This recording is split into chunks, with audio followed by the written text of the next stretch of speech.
Not long ago, my family members and I were returning home after a very long and tiring journey. And I was absolutely exhausted. My head was drooping, my eyelids felt like they were made of lead, and I just couldn't wait to get back home.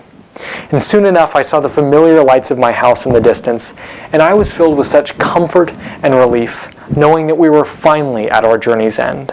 We were finally home. But there are those who embark upon a much longer, much harder journey, filled with difficulties that I can't even imagine. And at their journey's end, they have no place to call home. These people are the North Korean refugees. The North Korean refugees really have never had a place to call home.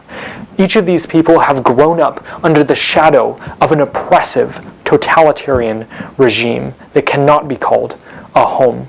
And when finally they flee from that abuse and oppression that they suffered within their country into China, they find not comfort and shelter, but further oppression, whereby they are rounded up like cattle by the Chinese government and handed over to their oppressors. And then they are stuck and placed into these prison camps that resemble Nazi concentration camps.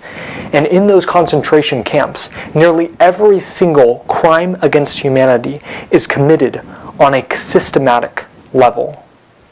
This kind of abuse cannot be allowed to continue, which is precisely why the United States needs to initiate global action in order to address this North Korean refugee crisis, which is precisely the policy that we have presented to you with today. I'd like to start out by addressing the various arguments that were brought forth by the last negative speaker and explain why those should not be concerns when bringing forth this policy, and then provide you the two fundamental reasons why we are proposing this policy and why it is going to be a policy that will effectively address the North Korean refugee crisis. So let's look at those arguments that were brought forth in the last negative speech. The first was that was the statement that there isn't a problem currently because many of the North Koreans can flee into South Korea. But this is simply not the case. I read a piece of evidence in my last speech from the United States Korea Institute, which explained very clearly that it is nigh impossible for North Koreans to cross the North Korea-South Korea border due to the fact that it is one of the most heavily guarded borders in the world and one of the most dangerous places in the world due to it being a former war zone. It's simply not an option for the North Koreans to flee directly into South Korea.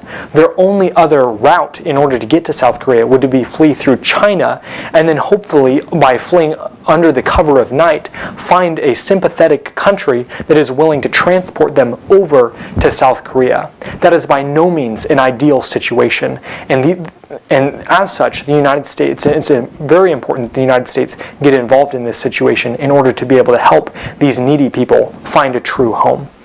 The next argument that was brought forth by the negative speakers was that these individuals are not currently refugees under the United Nations Refugee Convention, but once again this argument is simply not the case. My partner and I have brought forth numerous pieces of evidence stating the exact opposite, that those fleeing from North Korea are indeed refugees. We have read evidence from a United Nations official, we've referenced reports from the United Nations High Commissioner for Refugees, as well as a quote from the United States Congressional Executive Commission on China, stating very clearly that these people fleeing from North Korea are indeed refugees under the United Nations Refugee Convention, and they are deserving of the protection from the United States, and they are deserving of protection from protection that is to be provided from by China.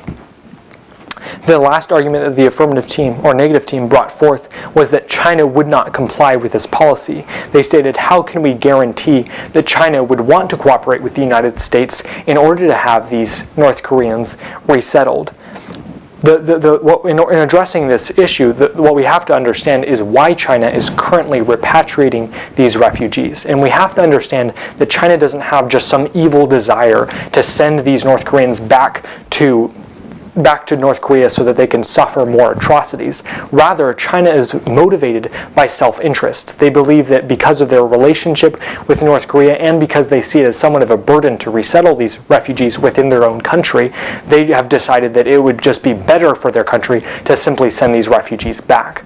Now, what is needed today is not for us to back down. What is needed today is not for us to give up on the North Korean refugees. What is needed is a solution that is directly tailored to China's interests, so that we're not simply forcing China to cooperate with us, but we're creating a policy in which they would want to cooperate with the United States of America. And we've provided precisely that. We can first of all see that China's relationship with North Korea has been damaged significantly in recent months as China has banned its coal imports from from North Korea, which is one of North Korea's primary sources of funds. And in addition, we also see that there are significant strides have been taken in ensuring that, or significant strides would be taken in ensuring that China would not feel burdened by these refugees because they'd be resettled in the United States and any other global partners that would be involved in this cooperative effort. And so we are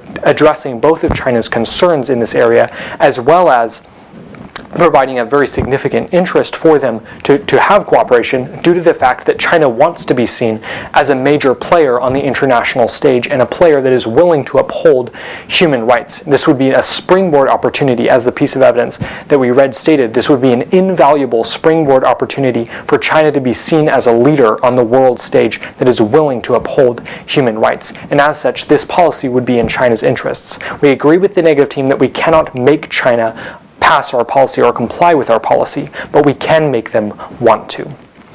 With these arguments being addressed, I'd like to move on to the two primary reasons why we ask you to vote for our policy. The first is that there is currently a clear and pressing need. The negative team have never responded to the fact that there are human rights abuses that are being committed on a systematic level against the North Korean refugees, and simply because one of the United States' foremost trading partners is allowing that to continue and sending these refugees back to the North Korean government. And this is something that we cannot allow to continue, which is why we have provided you with a proven solution. As I stated in my last speech, this same kind of cooperative effort in order to resettle refugees was implemented back in the 1970s in order to address the influx of refugees into Thailand after the Vietnam War, and it was very successful in being able to resettle the refugees. And we would be implementing just such a policy today in order to address the North Korean refugee crisis. So we are providing you with a tested solution that will be effective in addressing the North Korean refugee crisis and establishing this cooperative effort between the United States and China. For far too long, the United States has stood idly by as these atrocities are committed against this group of very needy people. And it's time for the United States to end that time of sitting upon our hands and instead provide these North Korean refugees with a true home. So I ask you to join me in that. Thank you.